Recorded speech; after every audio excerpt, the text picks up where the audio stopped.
Bonjour à chacun et chacune, que le Seigneur vous bénisse, vous garde et vous fortifie en cette journée.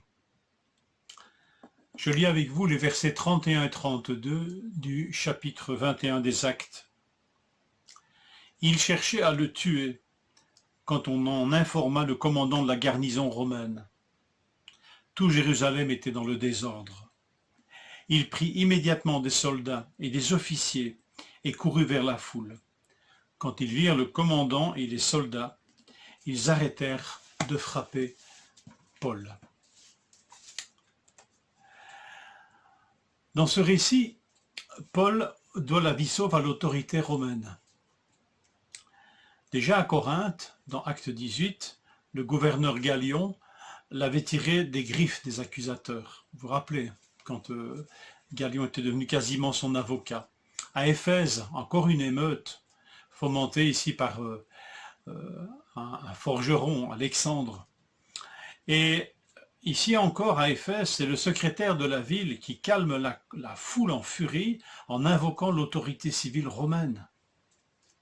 Encore enfin ici, à Jérusalem, Paul est sauvé in extremis de la fureur de la foule par le commandant de la garnison romaine, un certain Claude Lysias. On trouve cette identité de ce commandant de la garnison au chapitre 23, verset 26. Nous voyons en fait dans ces récits l'importance des autorités civiles, garantes de l'ordre et de la paix. Certes imparfaites, elles sont voulues de Dieu pour assurer ses fonctions. Et nous pouvons mieux comprendre, à la lumière de ces récits d'émeutes et de quasi-anarchie et de désordre profond, nous pouvons mieux comprendre l'enseignement de Paul en Romains 13 où il nous parle de nous soumettre aux autorités. En fait, sans ces autorités, il faut reconnaître que Paul aurait déjà terminé sa carrière bien prématurément, sans autre forme de procès. Nous comprenons peut-être mieux encore ce passage de l'Écriture qui se trouve dans 1 Timothée 2. On le cite quelquefois dans les réunions de prière. 1 Timothée 2:1.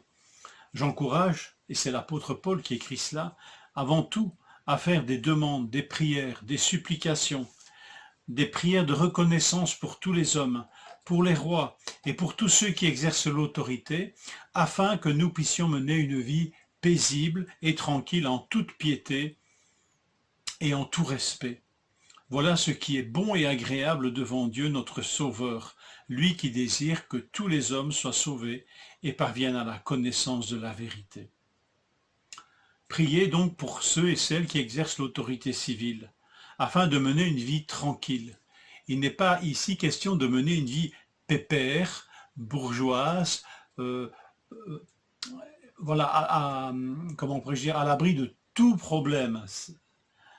Mais dans le sens, prions pour que la paix de la société soit sauvegardée. Vous savez, dans les émeutes et dans le désordre tel que Paul le vivait ici, il est impossible d'annoncer l'évangile. Il est impossible de faire quoi que ce soit d'ailleurs, mais il est impossible d'annoncer l'évangile. Et si Dieu veut que tous les hommes soient sauvés et parviennent à la connaissance de la vérité, il vaut mieux que les autorités garantissent l'ordre et la paix en toute société. Donc, voilà, que tous les chrétiens, nous puissions prier pour ça. Vous pouvez y ajouter aussi la prière pour la justice et le sens de la justice parmi les autorités. N'est-il pas dit quelque part dans l'Ancien Testament que le trône s'affermit par la justice? Mais prions pour cette paix civile, sans laquelle il est impossible de faire quoi que ce soit, et donc aussi d'annoncer l'Évangile. Je termine par un verset du chapitre 13 de Romains. Veux-tu ne pas avoir peur de l'autorité? C'est un peu mon cas. Moi, depuis que je suis tout petit, j'ai toujours eu peur des gendarmes. Pourtant, j'ai jamais reçu un coup de matraque sur la tête. Mais chaque fois que je vois des policiers et qu'il y a un contrôle routier, je suis particulièrement nerveux, alors que j'ai rien à me reprocher. Veux-tu ne pas avoir peur de l'autorité? Ben, fais le bien, et l'autorité t'approuvera. Faire le bien selon Dieu peut nous donner de ne pas craindre l'autorité. Non pas en la méprisant, et non pas en la provoquant, mais en s'appuyant sur celui qui délègue toute autorité. Il a installé ses autorités, mais il donne aussi à ses enfants qui marchent dans la justice une vraie autorité. Et dans nos rapports avec cette autorité civile, nous pouvons éprouver cette autorité que Dieu peut nous donner, non pas pour commander cette autorité, mais pour qu'elle nous écoute, même pour l'interpeller. Paul n'aura jamais peur en fait d'interpeller l'autorité, mais il le fait avec respect, mais avec l'autorité du juste. Nous en avons d'ailleurs un exemple dans notre lecture de ce jour. Lisez cela, que ça nous encourage peut-être à marcher d'une manière juste afin d'avoir une attitude saine et correcte à l'égard de l'autorité.